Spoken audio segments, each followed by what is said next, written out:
Hi guys, welcome back to my new blog. ಇದು ನಮ್ಮಮ್ಮ. Hi. So ಇವತ್ತು ದೇವಸ್ಥಾನಕ್ಕೆ ಹೋಗ್ತಾ ಇದ್ದೀರಿ. ಫ್ರೈಡೇ ಅಲ್ವಾ, ಸೊ ನಮ್ಮ ಮನೆ ಹತ್ರ ಇರೋ ಗಂಗಮ್ಮ ದೇವಸ್ಥಾನಕ್ಕೆ ಹೋಗ್ತಿದ್ದೀರಿ. ಸೊ ಮನೆಯಲ್ಲೆಲ್ಲ ಪೂಜೆ ಮಾಡಿದಾಯ್ತು, ಇವಾಗ ಹೋಗ್ತಾ ಇದ್ದೀರಿ. ಹೋಗೋಣ. ಸೊ ಗೈಸ್ ಹೋಗ್ತಾ ಇದ್ದೀರಿ. 5 minutes. ಅಲ್ಲಿ ಹೋಗಿ ನಮ್ಮ ದೊಡ್ಡಮ್ಮ ಮತ್ತೆ ದೊಡ್ಡಮ್ಮ ಮತ್ತೆ ಚಿಕ್ಕಮ್ಮನ ತೋರಿಸ್ತೀರಿ. ಓಕೆನಾ? Bye guys. ಫೈನಲಿ ಬಂದ್ರಿ ದೇವಸ್ಥಾನಕ್ಕೆ. ಜನ ತುಂಬಾ ಇದ್ದಾರೆ. 50 ರೂಪಾಯಿಗೆ ಹಾಕು.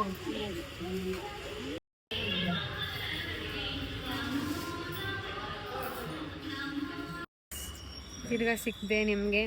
ಸೊ ದೇವಸ್ಥಾನದಲ್ಲಿ ಜನ ಇರೋದ್ರಿಂದ ಎಷ್ಟು ಇರಮ್ಮ ಸಖತ್ ಝೂಮ್ ಆಗ್ತದೆ. ಗೈಸ್ ಏನು ಗೊತ್ತಾ, ನಮ್ಮಮ್ಮ ಎಷ್ಟು ಮಾತಾಡ್ತಾರೆ ಅಂದ್ರೆ, ಯಪ್ಪ, ಎಲ್ಲರೂ ವೀಕಲ್ ಸಿಗುತ್ತಾರೆ, ಅಲ್ಲೇ ತಾನೇ ಸಿಗೋದು. ಎಷ್ಟು ಮಾತಾಡ್ತಾರೆ ಗೈಸು. ಫೋನ್ ಕೂಡ ಮಾತಾಡೋಣ ಅಲ್ಲಿಂದ.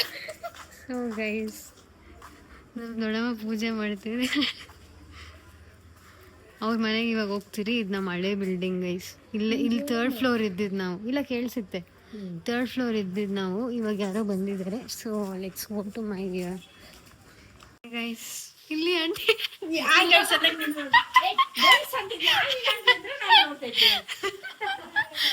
ಇವರೇ ನಮ್ಮ ಆಂಟಿ. ಸ್ವಲ್ಪ ವೀಣಾ ಆಂಟಿ ಇವ್ರ ಹೆಸರು. ಆಂಟಿ ನೆಗಿರಿ ಆಂಟಿ. ಹ್ಞೂ ಅನ್ನಿ ಆಂಟಿ. ಇವರೇ ನಮ್ಮ ವೀಣಾ ಆಂಟಿ.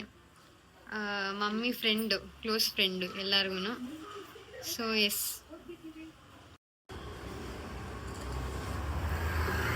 ಸೊ ಗೈಸ್ ಮನೆಗೆ ನಡ್ಕೊಂಡು ಹೋಗ್ತಿದ್ದೀನಿ ದೊಡ್ಡಮ್ಮ ಮನೆಯಿಂದ. So let's go. ಸೊ ಅಷ್ಟೇ ಗೈಸ್, ಇವತ್ತಿನ ವ್ಲಾಗ್ ಇಲ್ಲೇ ಮುಗಿತಾ ಇದೆ. ಆ್ಯಂಡ್ ನೆಕ್ಸ್ಟ್ ವ್ಲಾಗಲ್ಲಿ ಸಿಗ್ತೀನಿ. ಆ್ಯಂಡ್ ನೆಕ್ಸ್ಟ್ ವ್ಲಾಗ್ ಕೂಡ ನಾನು ಇವಾಗೇ ಮಾಡ್ತಿದ್ದೀನಿ ಆ್ಯಕ್ಚುಲಿ.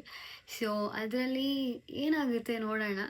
ಆ್ಯಂಡ್ ಟೆಂಪಲಿಂದ ದೊಡ್ಡಮ್ಮ ಮನೆಯಿಂದ ನಮ್ಮ ಮನೆಗೆ ಇವತ್ತು ನಾನು ಫ್ಯೂ ಮೆಂಬರ್ಸ್ನ ನಾನು ಇಂಟ್ರಡ್ಯೂಸ್ ಮಾಡಿಸಿದ್ದೀನಿ ಅನಿಸುತ್ತೆ.